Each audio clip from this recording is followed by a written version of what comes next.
Today, I want to talk to you about being stuck.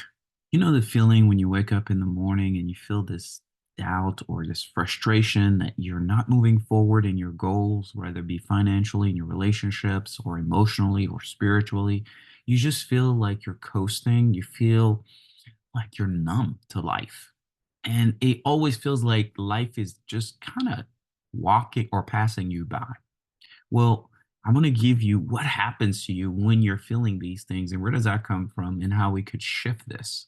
Okay, the first thing, some of the signs of being stuck is you feel detached and you feel numb. When you're feeling numb and detached, that's when there's this feeling of it comes from an identity detachment. So you an identity that tells you you're destined to remain stuck in the cycle of stagnation. So, and that identity came from somewhere, which we're going to talk about. But identity, I call it the stuck survivor. The stuck survivor is someone that's been through a lot and that's stuck, that doesn't can't move, but they learned that habit from somewhere. So the first feeling is the feeling of being stuck, the feeling of being numb, the feeling of being detached. The second thing is when you're in that state, all we do now is we focus on our doubts and we focus on the delays in our lives. So we focus on doubts and delays. What I mean by that, you focus on how far you have to go versus how far you've come. So you look at everything in your life and you go, okay, wow, I still don't have this. I still don't have that. I still don't have this. All the things that you don't have. And then you start to doubt yourself thinking, wow, I'm incapable. I'm totally unable to do this. Then you feel powerless and helpless. So that's the second feeling. And the other thing that happens, what follows that is the fear of repeating this misunderstanding, this disappointment in yourself, or the fear of making a mistake. So you fear that if you keep going this way, you're going to be a disappointment. And those are driven fear. And what does those do? It actually drive you to create minimum progress, minimum action.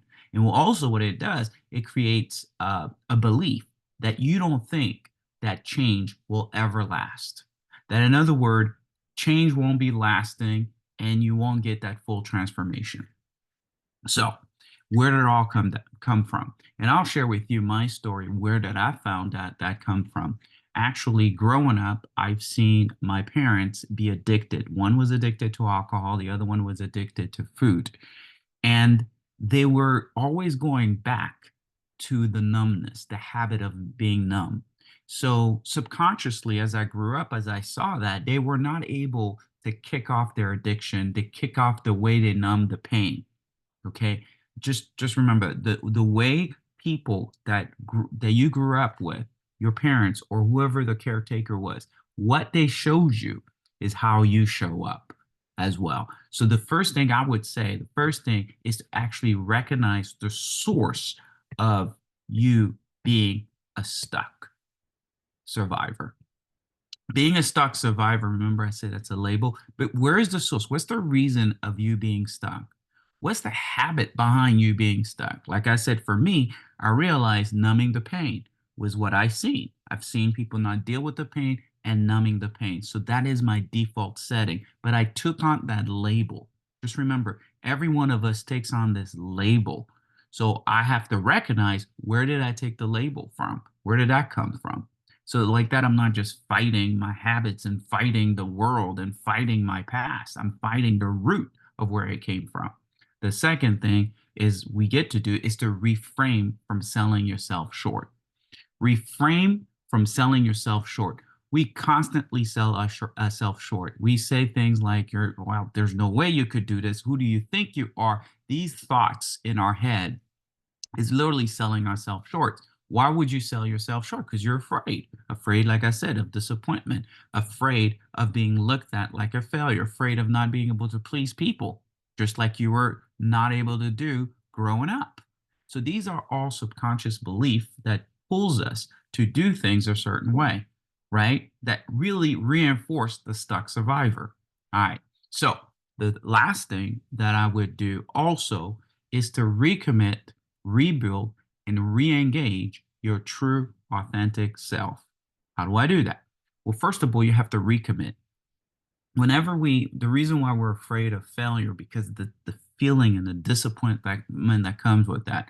So you got to recommit, not so much to, I got to recommit to my action, recommit to the person that's being transformed inside of you, your authentic self. It's like, I don't know who my authentic self is. You will know as you recommit, as you re-engage in those action steps, the small action steps, the opposite of what you're wanting to do. If you want to go and just watch like hours of Netflix, why don't you, instead of like say 5 hours, start with four?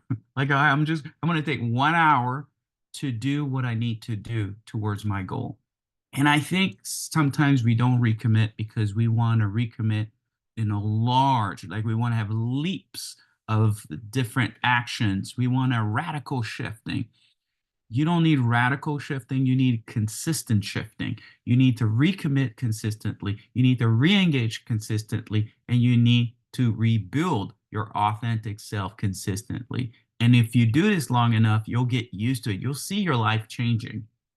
You'll see different things in your life changing. Your finances will change, and things will start to change. And then the problem also is we could go back to what's relaxing and what's comfortable. So that's why I say to you, recommit. It's a daily thing. You got to keep recommitting, because if you don't believe in lasting change, like I seen my parents not really have lasting change. In other words, they were doing well and then they went back into whatever they're doing, whether it be drugs, whether it be overeating, whatever they were doing, numbing the pain, overworking, whatever that is. If you see that happening, you think that the same thing's going to happen to you. So you don't even want to go out there and strive. You want to go backwards and save yourself from that same disappointment, that same rejection that you felt, or they might have felt. So that's what I wanted to chat with you. Remember, recognize the source of your stuckness or self-sabotage. Reframe yourself from selling yourself short, and recommit and re-engage and rebuild your true authentic self. Thank you so much for watching. Please do comment. I do watch all the comment or read all the comment. Thank you.